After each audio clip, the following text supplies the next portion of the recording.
Well, I always look forward to this time on a Thursday. It means time to talk tech with Toby Shapshak. He is the publisher and editor-in-chief of Stuff magazine. Today, privacy and fake Facebook accounts. So, Toby, welcome. So, first of all, there are aggressive new data privacy laws in Europe. Why are they important, and then how does that equate to what is happening with Poppy in South Africa, protection of personal information? Yeah. Well, it is profoundly good news. It really is. This GDPR, the European standard for privacy, is fantastic, Jeremy, because it is exactly what we need.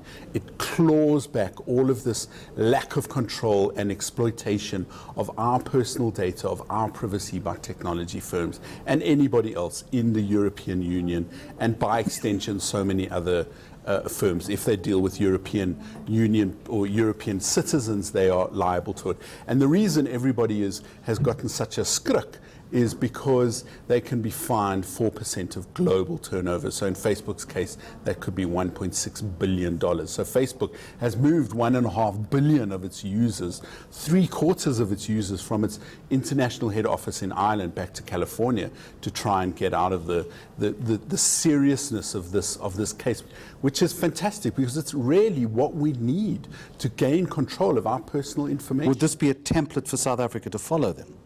One would hope so, because our POPIA is what it's called, Protection of Personal Information Act, is a very good template for how to look after our information. The problem is it is not enacted yet, and there's a whole bunch of processes that still need to go through.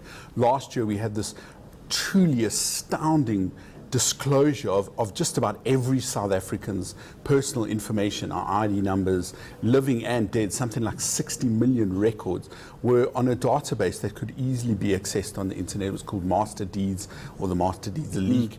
And because of that, nobody involved could be persecuted or prosecuted because POPIA hasn't been enacted. And hopefully sometime this year it will be, because it will give us similar kinds. It's not as aggressive as GDPR, but because we generally, as a region, tend to fall within the European ambit, Middle East, Europe, and Africa, it does offer us some protection. So I'm often up here saying terrible, dastardly things about how bad technology is. But as you say, this is to be welcomed. This is great news. Leading on from that slightly, this apology tour by Mark Zuckerberg continues. It does, and he carries on wearing a suit. We don't know whether he had a booster seat in front of the European Union as he did in front of Congress. I mean, he had a seat this big to make him look taller when he went to the American lawmakers. Did they really? Really, there were photographs all over it. It was kind of it was one of the terrible cameos of this appearance that he got such a rough time. But he's gone to Europe and he's gone to Brussels and he's apologized again, and he said all of the things that he said before. Around about that time, about a week before, Facebook had its annual F8 conference, and there he stood up and he said Facebook's on a 3-year mission to fix itself, and they're a year into the process. And is it working? Well, as a demonstration of how it's working, he said Facebook had deleted 583 million fake accounts. Now, that's nearly a quarter of the 2.2 billion users Facebook has. They've deleted 83 million pieces of spam, and so they'll pop up again, won't they? Obviously, and it's going to be an ongoing process. But it does show us that he's taking it seriously, and Facebook as an organization is taking it seriously. They don't appear to be taking a whole bunch of other things seriously. There's a real outcry. There was an executive shuffle, and there was only one other female executive in a group of, I think, 11 men. So there are other issues that Facebook's facing, but it's good to see that some progress is being made. But let's have a little bit of good news, because gaming has had a real fill-up lately, and the real gamers, and certainly the gamers in my office, guys like Brett Fenter, my digital editor, who's this ardent gamer, he's probably one of the best 5 gamers in South Africa, has been playing this game called Fortnite, which is this massive multiplayer online game, and it's gone ballistic. All of a sudden, it's the biggest thing. It's no different to many of the other games, except for some quirky things.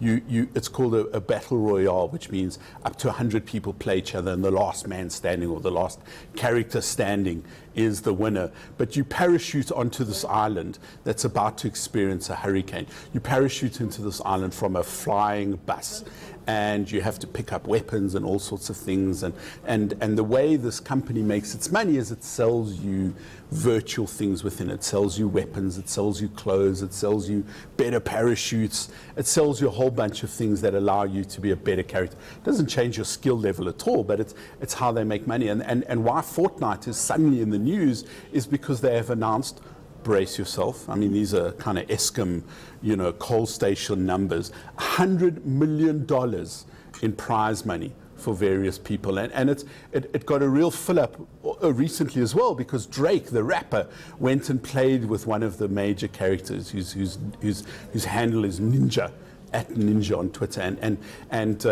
Amazon bought a streaming service called Twitch that basically just follows people as they play.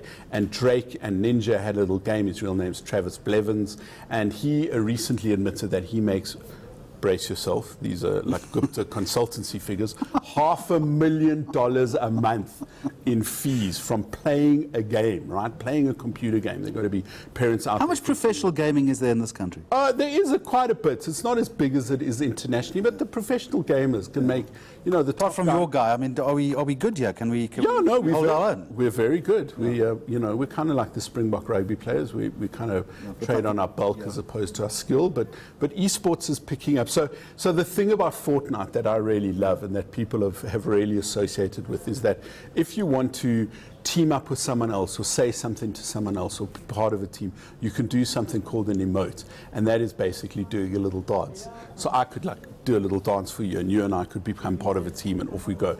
I mean, you just got to love it that in a game that promotes people shooting each other, there is an opportunity to do a dance off. All right, so let me say two things to you, Toby Shapshak. Never again will you dance on this program. And I can say with absolute clarity that you and I will never dance together to get on a game as long as I've known you. And exactly, and I can confirm that with absolute clarity. I have 2 left feet, so you will never catch me doing it. See you next Thursday. Indeed. Toby Shapshak from Stuff Magazine.